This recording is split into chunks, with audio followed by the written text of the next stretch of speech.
We wanted to question the idea of the grand entry, or where do we enter?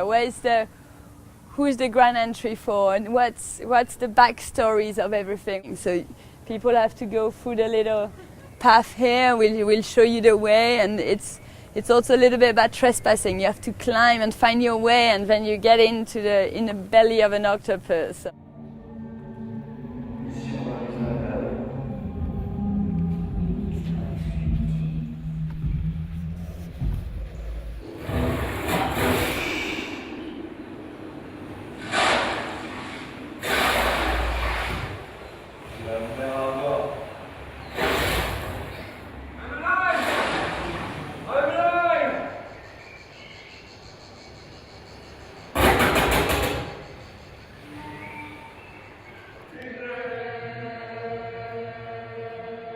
The film is the core, it's like the belly of an octopus, the stomach of an octopus, or it's the subconscious of a voyage, of a trip, of who we are, where we come from, who are we, what do we represent, are we a nation, are we a language, are we the complexity of all these things mixing and changing. And that's the film, that's the voyage, that's the whole trip.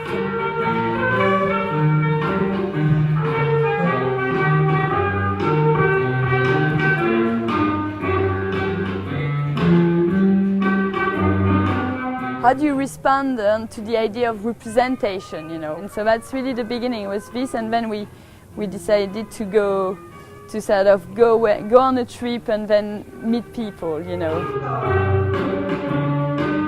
I think Laure was really strong and courageous. You know, when you're invited to represent your country, what does it mean? Especially when you haven't lived in this country for over 20 years. So she really decided to come back to France for the period of the film and the project, and to really imagine this trip from the suburbs of Paris, which are, you know, difficult neighborhoods but very interesting architecturally, to the north of France, Roubaix, where she grew up.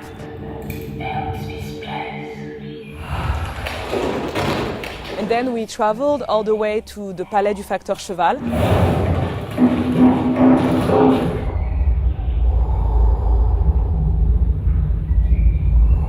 Which is this very interesting palace built by a postman in the late 19th century. It's like an artwork of Art Brut. And then we went all the way to Marseille, Mediterranean Sea, you know, histories of immigrations, and it's the biggest cemetery of Europe today, let's say. Tu m'as demandé si je croyais dans l'horizon. We pulled you along. We jumped and swam all our way to Venice. And then to Venice, all the way, we swam all the way to Venice. And the journey ends at the French Pavilion. So there's this loop where we sort of come back.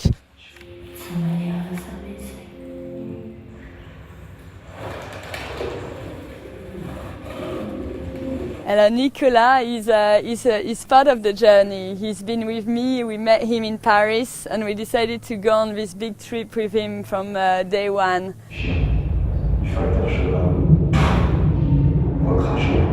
Laure is a really interesting choice for several reasons. First of all, she's a woman. She's a young woman, and we're both young women. And Laure is the third woman to represent France in the history of the Biennale. And we're the first female team. Beyond the female factor, I would say, it's an interesting choice because Laure is an outsider. So all of her artistic education and career happened in the UK. You know, I'm standing in front of the British Pavilion, so we have this connection here. But of course, she also lives in Belgium, so somehow she could have equally represented France, the UK, Belgium. So it also shows a lot about the world we live in and how the dynamic works in the art world. Same for me. Let's say in 2 words, I'm French, my parents are Polish. I lived most of my professional life in the US. So both of us have an atypical, I would say, trajectory for the French art scene, but I think we're also representative of a younger generation of artists and curators.